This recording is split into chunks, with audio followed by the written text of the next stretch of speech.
Hello everyone, how are you? I hope you all are doing well. Now we study economics class और उसके अंदर हम कर रहे थे यूटिलिटी अप्रोच। तो यूटिलिटी अप्रोच के अंदर हमने कुछ बेसिक पॉइंट्स कर लिए थे और आज मैं आपको अजम्पशंस ऑफ यूटिलिटी समझा रही हूँ। अजम्पशंस का मतलब ही क्या होता है?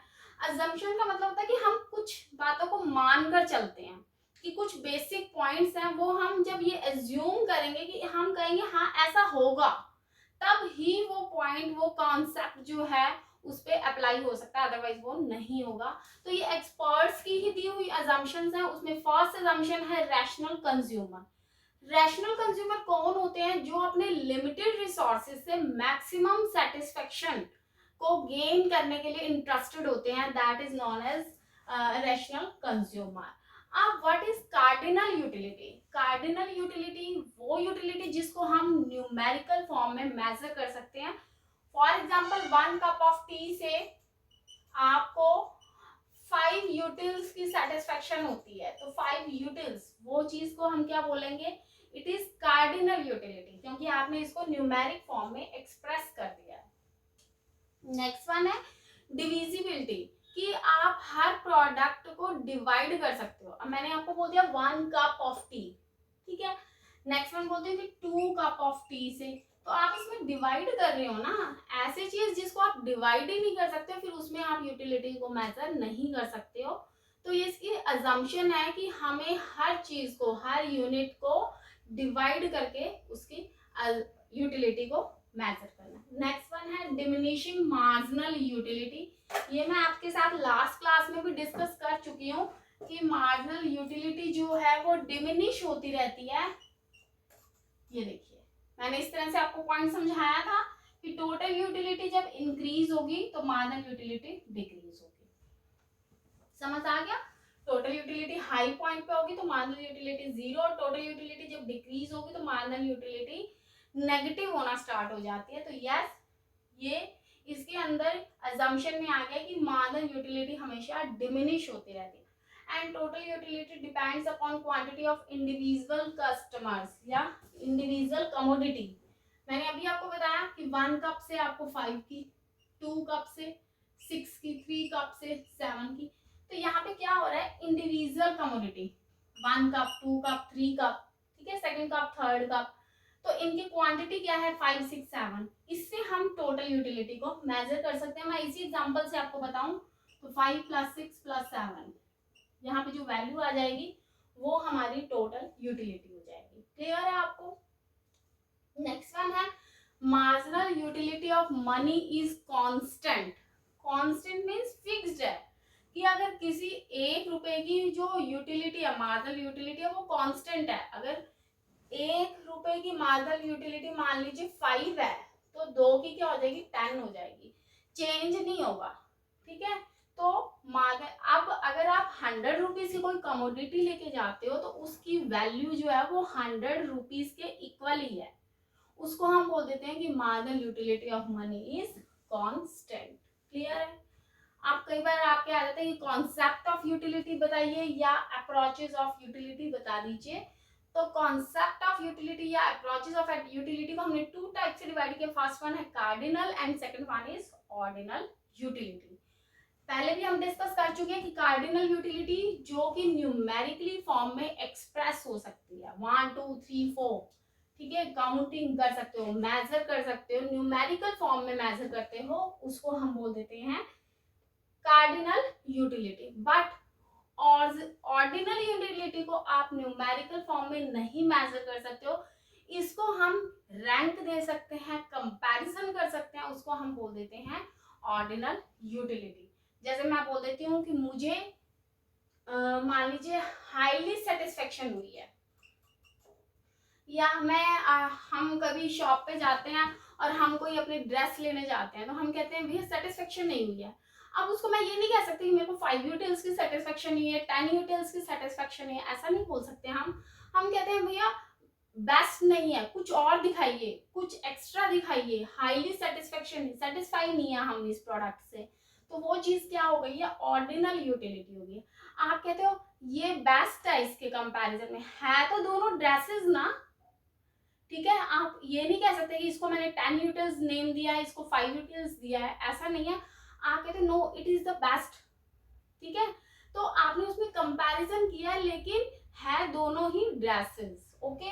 तो कंपैरिजन कर लेते हो या आप उसके अंदर रैंक दे देते हो, तो उसको हम बोल देते हैं ऑर्डिनल यूटिलिटी। क्लियर हो गया आपको कि what is cardinal and what is ordinal utility. इसको हम डीपली स्टडी करेंगे बहुत आगे की वीडियोस के अंदर, अभी मैं सिर्फ आपको एक शॉर्ट फॉर्म में समझा रही हूँ।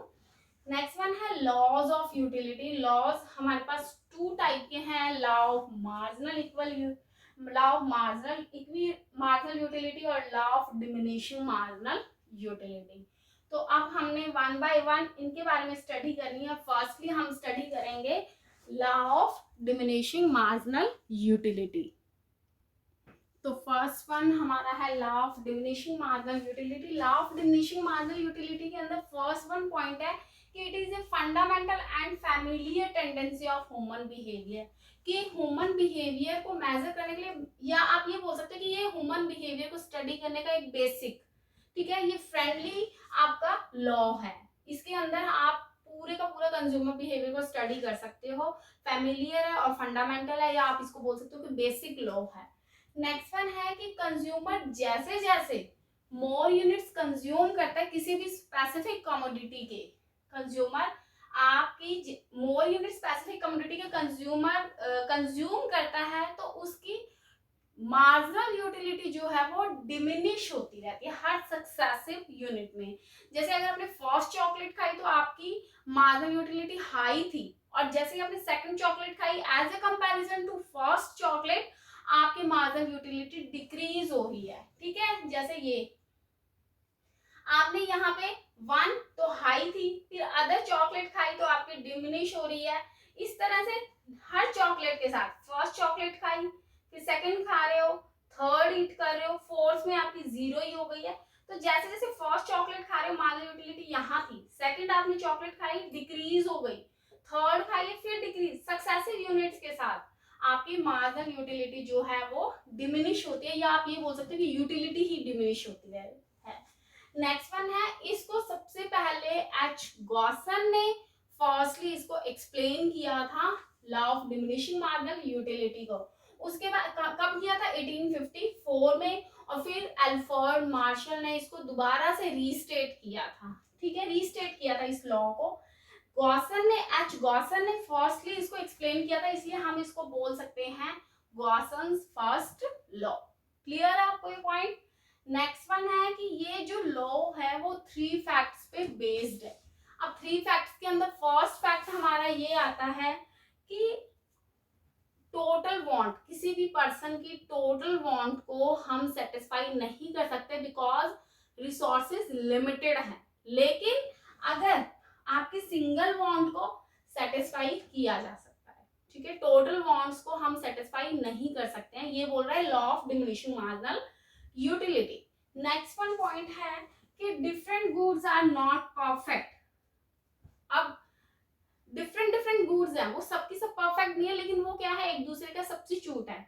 आपको चाय नहीं मिल रही, आप उसकी जगह कॉफी पी लेते हो, ठीक है, तो एक दूसरे का सब्स्टिट्यूट है। डिफरेंट गुड्स आपकी परफेक्ट नहीं हो सकती है, और marginal utility of money is always constant, ठीक है।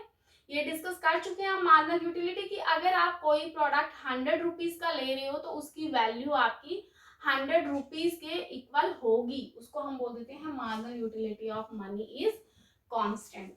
अब जो डिमिनिशिंग मार्जिनल यूटिलिटी है, इसके कुछ अदर नेम्स भी हैं, उसको क्या बोलते हैं हम, फंडामेंटल साइकोलॉजिकल लॉ।